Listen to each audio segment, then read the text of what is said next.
guys, so firstly I want to apologise for not doing a video every night starting from Monday. Yeah, basically I said I was going to do a video every night starting from Monday the 15th of April, but I didn't do any because my exam timetable came through the post and I've got 3 weeks until my first exam and I didn't realise I hadn't got that long. So I decided to not do any that week and to get on with my revision. I'd already started doing my revision, but I thought probably should try a bit harder now. So I decided that I'm going to, from now until the end of my exam period, I'm going to try and upload as many videos as I can, but they'll all be on a Sunday, and I might upload like 2 or 3 each Sunday, just to give you like your fair share over the week, because I'm not going to have time in the week. But that leads me quite nicely onto today's topic, which is how to revise. So I'm just going to give you like a few tips and tricks that I use to help me revise, and hopefully some of these will help you. Don't forget I do A-levels, but these will come in handy if you're doing GCSEs or anything like that. These will all come in handy. Okay, so the first one that I do is I have a organiser folder. I call it my organiser folder. And basically it just looks like this, and I got it from Morrison's, I think. And each little tab thing has a name, and in each of those tabs I will write up any keynotes that I think is important. And I've now lost my other page, so that's great. Yeah, anything that I think is like particularly important, I will write it up.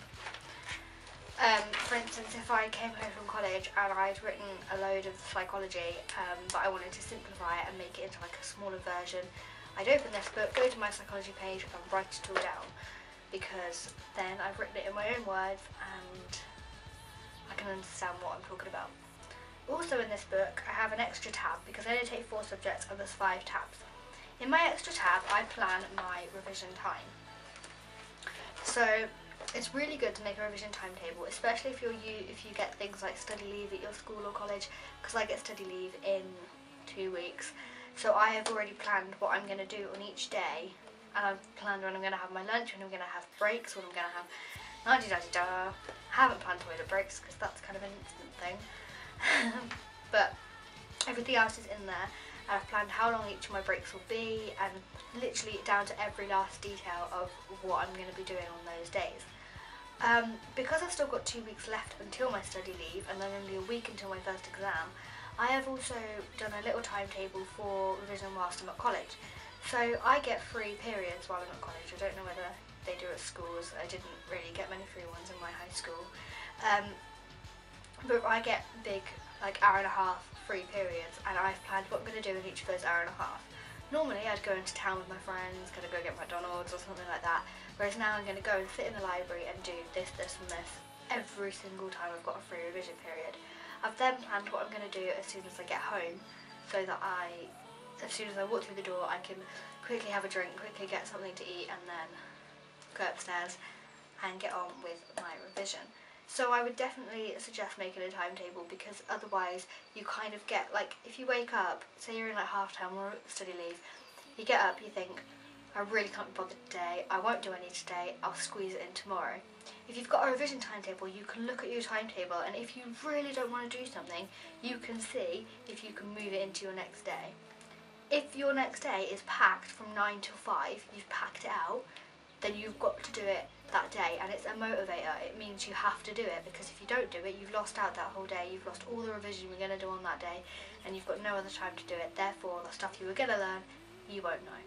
So it's really good to make one, because it really motivates you and helps you to understand like how much work you've got to put in. So that's that.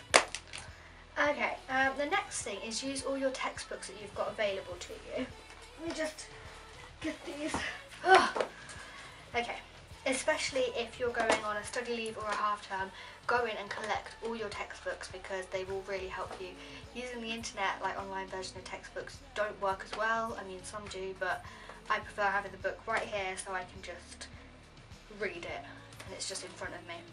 I do 4 subjects, but I've only got 3 revision textbooks because my photography doesn't have an exam. It's like a coursework exam, so you don't have any like revision that you need to really do. You just got to work on your project. So I've got this Film Studies AS book, which is really, really good, but it's very wordy. There is pictures in there, but it's extremely wordy.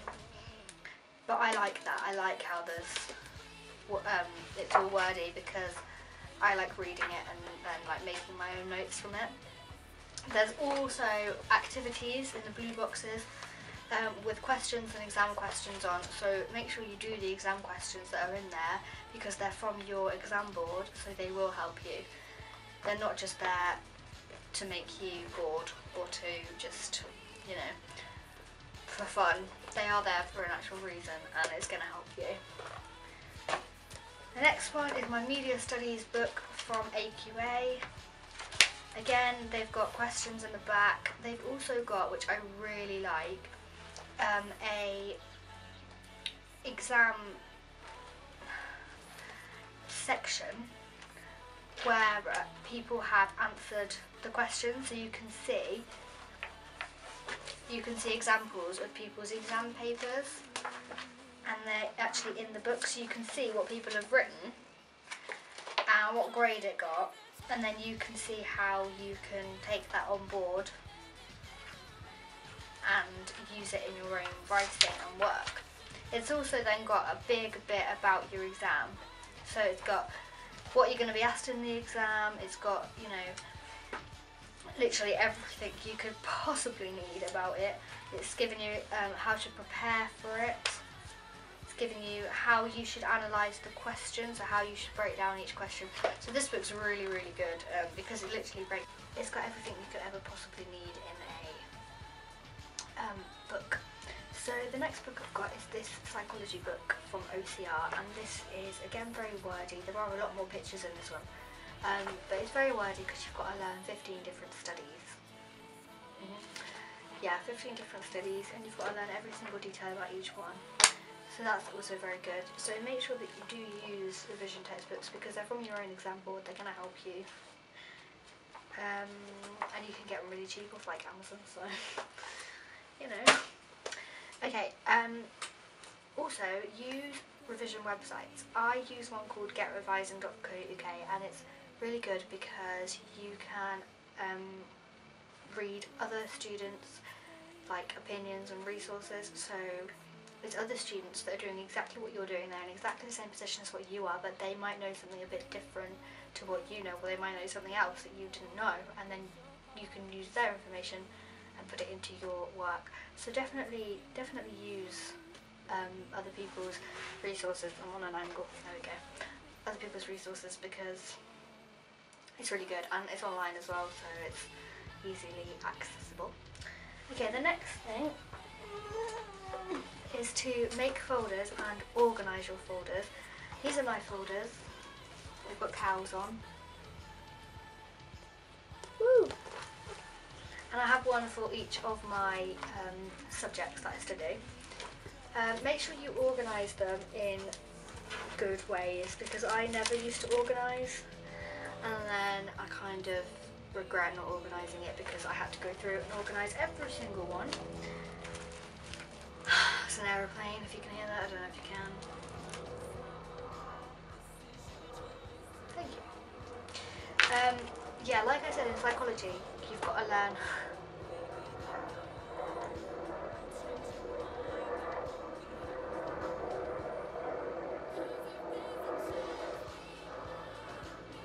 psychology, you've got to learn 15 studies. So in my psychology folder, I have got 15 sections with all the information about each section. What I'm going to do in one of my extra revision sessions that I've planned is write up an evaluation for each study. We have been given evaluations for each study, but I want to write them up in my own words so I can understand where I'm coming from rather than using someone else's words and not really knowing what they're talking about, because that does not help me in any way, shape or form, using other people's words, because it just doesn't go in. It's like alien language. I have to kind of know it myself, or, you know, I get really confused. So definitely make folders because they're really good and you can take them they're easily transportable, so you can take them to any extra revision sessions, or if you're going to do revision in college or school, you can take them along with you. Okay, the next thing is use lots of colours in your work. If you don't like using colours and you've tried it, then obviously forget this point and whatever. But I really like using colours because my brain likes it. We're like different people. Yeah, use lots of colours, because if you're going to make like a brainstorm or a mind map or whatever, you know, if you did like lots of different sections, if there's lots of different sections to your exam or to your question, you can put like one part there, one part there, one part there, one part there, and colour them in different colours. And then, especially if you're in an exam and you can picture your brainstorm, because that's always helpful. If you do lots of different colours and you can think, right, this colour meant this, and it was there, and this was what it was about, and you're in your exam, you can picture your brainstorm at home on your wall, and this is what this means, and you can see it. And if you revise it well, it really, really helps. Because I did that in my last psychology exam and I got a really good grade, so I would definitely suggest using colours and brainstorms and mind maps, or just colours in general. You know, just use colours, unless you really hate them, in which case don't, because that would be mean to yourself. Okay, use revision cards. I will show you mine. I basically didn't have enough money at the time to go out and buy proper revision cards, so I decided to make my own, and you'll probably laugh, but here they are. It's just pieces of paper and they've been ripped in half. And on each piece of paper is a keyword. So, for instance, this booklet, because I've made lots of mini little booklets, this booklet is about observations. So in my first psychology exam, there was a section in my exam paper on observations. So this is my little pack of cards on observations. That's just the title page. Alright, then on my second one, I'd have the key term and what the key term actually means. Same here, and that just goes all the way through, and it's really good because you can get people to test you. You can get your mum to just come in and she can just say, what is an ethical issue? And you can just go, an ethical issue could be when they don't have fully informed consent, they don't have the right to withdraw, they don't have confidentiality, and they are not protected from psychological and physical harm. And you can just run it off like that. And if you know, these work well with my maps and brainstorms, because you could do like a section on observations, and then, you know, they all kind of link together at the end of it. But definitely use revision cards because they're really quick and they're really easy. There's also an iPhone app that you can get. It's £2.50. I haven't brought it because I'm just going to use these, where you can actually get revision cards on your iPhone, and it's like a game, and you have to enter the information in, and then if you answer the question right, you move on to the next one. It's really good, but I just don't want to pay £2.50 because I'm really like cheapskate. So I'm going to stick to these. Okay, next, use all the resources that your teachers may give you. For example, I've been given this by my psychology teacher, which is basically a guide on how to pass my exam. And I've been given this by my film studies teacher, which again is a guide as to how to pass it. It's got all about what the exam is. If you don't know, you should know. I've been studying it for a year and a half. No, I haven't. It's been for a year. I don't know, it's a year and a half. It's got what's going to be involved in the exam, like what questions might come up, what you've got to know, etc, etc, etc. So if they give you lots of sheets and you think, oh, I've got to take more sheets, keep them. And if they don't give you like a full-blown revision guide, they just give you like lots of sheets of paper, you can always stick them together or staple them together and then use them as a revision guide for yourself. So you haven't even had to do any work. Your teachers have done all the work for you. You just put a few staples in the corners and flick through the pages. So definitely use all of those. Lastly, no, there's one more after this. Do revision past papers. Do lots of past papers. These are all my past papers. I got hair in my mouth. I got rid of the hair in my mouth. These are all my past papers that I am planning on doing. I've already done a lot, but these are some more that I printed out because I really, really want to pass these exams. Basically, it's been proven somehow, scientific, I don't know, don't do science, that if you do past papers, it's the easiest way to get all that information into your brain, and it will stick in there because you will practice what the questions are going to be like. You're going to see how the questions are going to be worded. Especially if like you make a revision timetable and you say from this time to this time I'm going to do a mock exam, and I'm going to do it like a mock exam with no sound, no music, no phone for the time allowance, and I'm just going to do it. That's perfect. That's how you should be doing it. And that's what I've been doing, and then I've been handing them into my teachers to mark, or if you're on study leave you can go on the website and you can always find the mark scheme and you can give yourself a mark. It's estimated that every exam paper you do, you will move up by 5%. So if on your first exam paper you get 55%, do another one, you should get 60%.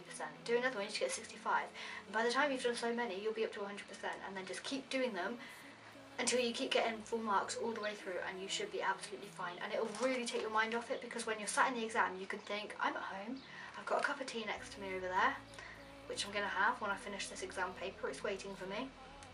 And I'm at home, and I'm going to do this just like I would do every other paper at home, except all my friends have decided to join me and they're all going to do it with me. That's how I think of it, because it really helps thinking that you're at home. Don't go in there thinking, shit, I'm in an exam hall, everyone else here is going to beat me, I'm going to come last, because you're just going to drill all that information into your head like last minute, and that is really not what you want. Really not what you want. Make sure you get lots of sleep the night before. Don't stay up until 3 o'clock in the morning doing past papers or revising, because that's not going to help you. When you get home from college the night before your exam, have a bath, eat some junk food if you want, you know, just pig out on stuff, watch some rubbish comedy TV show, and then go to bed at a reasonable time, 9, 10, and have a good night's sleep. And then when you wake up in the morning, you'll feel refreshed and you'll feel a lot better than if you stayed up until 3 o'clock revising. In the morning of your exam, I would suggest eating things like bananas. Bananas really help. Drinking lots of water, because that really helps nourish your brain. Really wrong word to use. And when you're revising, when you have like snack breaks, or if you're revising and you have snacks next to you, I would suggest having a bottle of water and some healthy snacks like an apple or an orange. Don't have like coffee, because coffee you might think, oh yeah, that helps me stay awake, but actually coffee won't help you stay awake, because once you've had your high, you're then going to be like, ew, and you fall back down, and then you can't bother to do anything, and you're just a bit bleh. So yeah, hopefully this helped a little bit. I really hope it did, because I watched a video and they covered all these points and more, and it really, really helped. So hopefully I've helped some people in some way, and you find these helpful. I will see you guys very soon in my next video, so thank you for watching. Bye. Tells you everything you could ever need in an exam question book ever. Okay, and finally I've got this psychology book by OCR, and this book is very wordy again. Basically in the first year you have to learn 15 studies, and you have to learn every single little detail about each study. Oh, my sister's fucking